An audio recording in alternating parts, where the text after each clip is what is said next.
Hey guys, what's up? In this tutorial we're going to show you how you can save as template in Affinity Designer in 2026. So let us get started. So guys, navigate to your document or design on Affinity, and for the sake of this tutorial let us save this one here with that example text as a template with that document setup and that aspect ratio, orientation, and so on and so forth. So what you want to do, guys, is click into File in the top left, hover your mouse over Export, and choose as template here.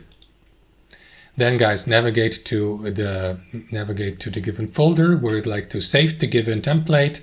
You will see the file type below, which is Affinity files, and here, guys, give it a name like template 01, for instance.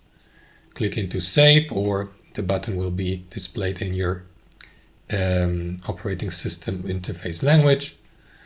And then, guys, your design will be saved as a template so that you may load it, for example, by clicking into File in the top left and by selecting Open. Yeah, and then navigating to the given location on your device where you just saved the template, the way I just showed you.